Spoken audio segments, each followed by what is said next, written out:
ito na naman si BBM. Hindi alam kung ano, hindi na makatulog. Kung anong gagawin yan. Locally, magulo. May Doon sa karagatan, magulo. Anong gagawin niya? Desisyon. Pray for him. Oh. Diba? O ngayon, magbibigil kayo. Paano kayo mga hindi nga kayo kapunta ng Malacanang? Oh. Anong gagawin ninyo? Darating na talaga ang gera, ang demanda. Hindi na pwede. Ganon. Masakit ng ulo ni Presidente ni si BBM. Locally, sa loob ng inyong bansa, and then sa AGSA, yung karagatan, nagkakagulat, talagang isitido na si Inchik dahil talaga, digmaan na, gera na, ito namang si BBM, ayaw pa magsalita. Ito naman yung mga aliadong mga tawag nito, mga bansa, Amerika, gusto na talagang tirahin. Kaso, wala nga siya sila. Ngayon, ayaw niya, dahil pag sinumpisahan niya na itong madugo, marami, pero wala nga sila pananampalataya. Hindi nga nila alam. Yun lang nakikita bilang tao, mangyayari. Pero yung intervention ng mahal na birin, hindi na alam yun. Papasok talaga tayo. Papasok ang mahal na birin. Ayaw ng mahal na birin. Ipapakita, ipatutunan ng mahal na birin sa buong mundo na narito siya sa bansa nila. Pero paano mangyari yan? Siyempre magkakagulo.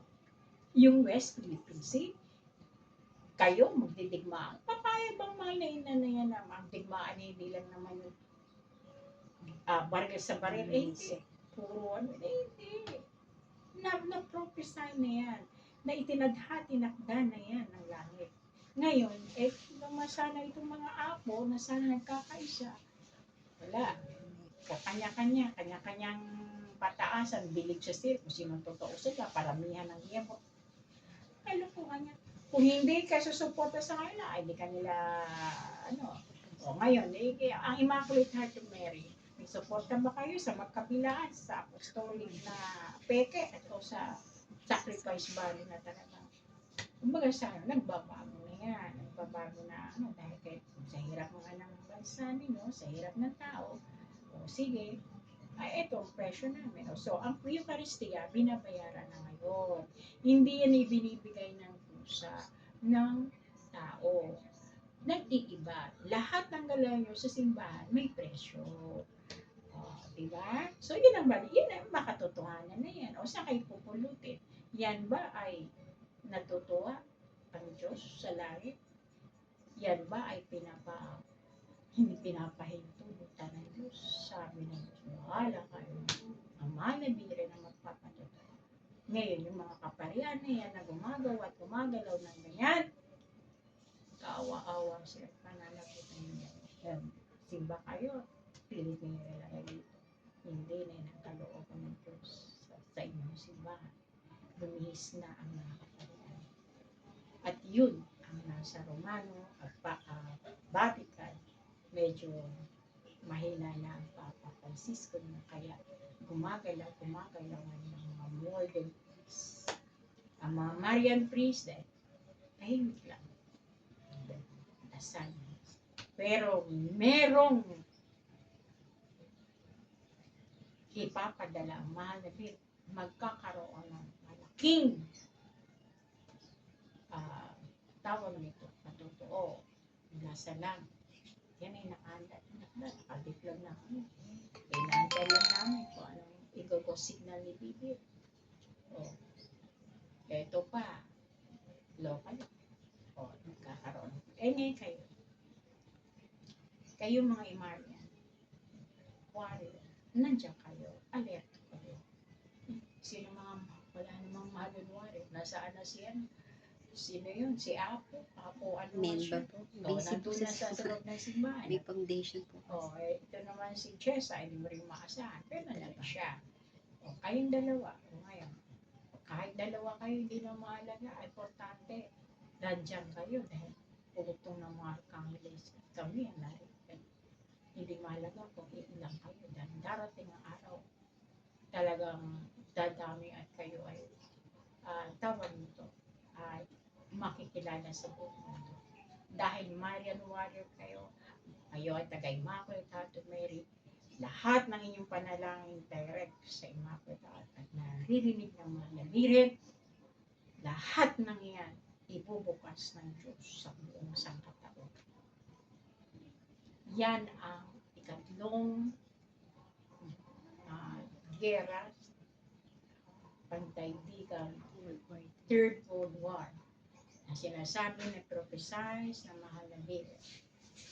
Ang Third World War na ngayon ay sisimulan sa bansa ninyo at ang kaaway is mga sigit. Kasi, syempre, ang Egypt hahanap ng support sa Russia, mga North Korea, mga mga tawag nito mga komunistang bansa. At Amerika, kayo ay talagang kayo ay mga tawag nito mga democratic, demokrasya. Hindi kayo komunista. So, naniniwala kayo, okay, lahat ng reliyon. Pero sa panahon ngayon, wala na naniniwala sa mga kahit Amerika, sobra kasalanan. Kahit sa parte ng bansa, they don't believe in mga ilan lang naman kayo. Sa loob ng simbahan, ilan lang mga maya, kapare, beloved priests na mahal. Kayo dito ngayon, sino ba kayo na paniniwalaan kayo ng mga tao? Hindi. Because, sabi ng mahal na Biblia, is hindi na mahalaga, hindi na importante na marami kayo, kundi isa, dalawa, nandiyan ang Diyos. Nandiyan ang mahal na Biblia. Wala kang gagawin, hindi magdasal, at lumuhod, at mamagitan sa tao. Lahat yan tigil-tigil na Ama sa pamamagitan ng kapangyarihan ng mahal na Biblia. Kaya kayo maghanda-handa kayo. O kamusta ka na? May trabaho ka na? Nauna po, Ave Maria po. Nauna po yung sa daycare Santa Clarissa, pero half day lang po. Kasi Sige sa na, para madali kang pull out ka na mangyari.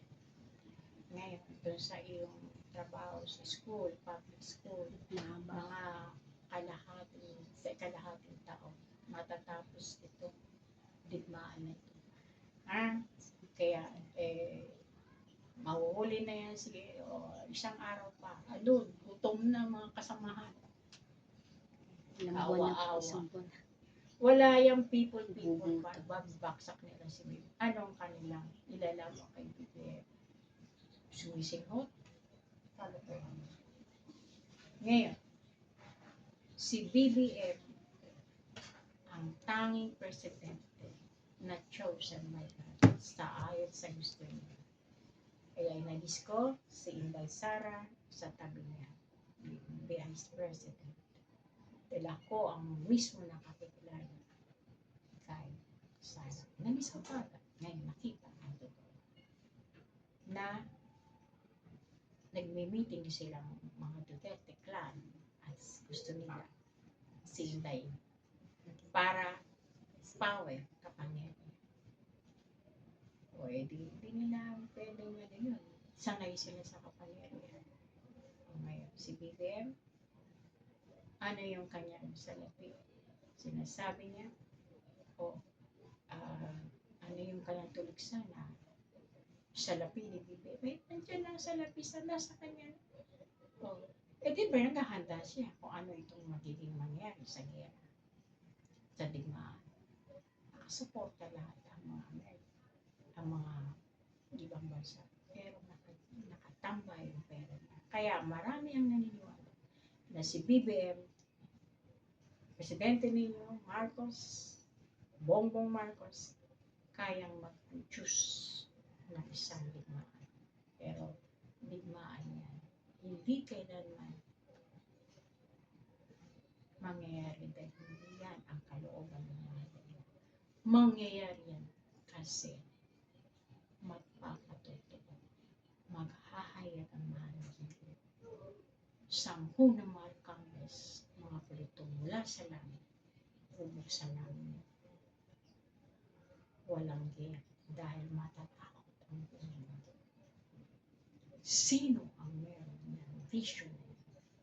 Kahit pa, kahit hindi Roma, Papa, kayo lang, Immaculate Heart of Mary. At ako bilang manan, hindi man ako kilala ng tao, hindi ako tinatanggap ng sinuman o anuman. Hindi mahalaga yun. Dahil ito ang mission ko, ipapakilala ko, mangyari maganap ang aking mission. Yan ang utos sa akin ng Ama, na ang bansang ito will be great again. Hindi lang sa pinakamayamang bansang Pilipinas, kundi mayaman sa Espiritu. Kaya mga kabuluhan ngayon, West Philippines, hindi na yan sila hanggang ganun lang. Pero, ang tao, madaling, yan na naman, nagsasawa. Grabe, kumbaga below the belt na yung tinitiran. Si BBM, tawag nito.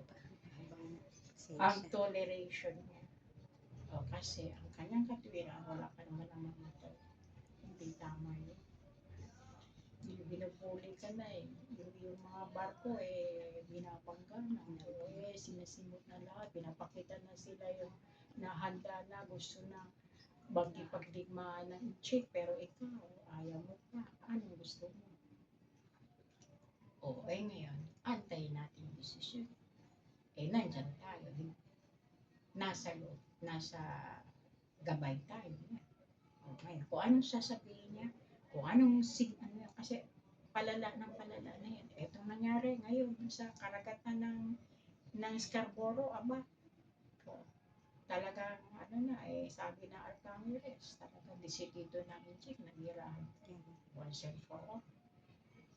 Dahil yung mga yung mga Egypt nandito na, yung pumasok yan, mga Egypt dito, talagang na-discovery natin. Walang hindi maganap din. Ako yan. Sa pamamagitan ko yan, nilalantad ko yan. Sino ba naman ako? Ako espiritu, lahat yan alam ko. Kung gusto kong mangyari, ilantad ko lahat yan. Ilalantad ko. Siyempre, gagamit ka ng tao. Ngayon, yung mga anti-Marcos, ano nangyayari sa aking buhay, hanggang dyan. Walang sino mang makapanangkit kay BBM. Tandaan mo yan, dahil ako ang tagapagtanggol, makapangyarihan. Yun ang kalooban ng Ama, mangyayari, magaganap. Ave Maria Purísima. Simpikado Ave Maria. Simpikado Ave Maria. Simpikado Ang inyong handa, balutin ninyo isusay. BBG po kami. Titignan natin kasi ang mangyari mula ngayon, susunod na natin. Hallelujah. Hallelujah. Hallelujah. Hallelujah. Hallelujah. Sa pangalan ng Diyos Ama, Anak at Espiritu Santo.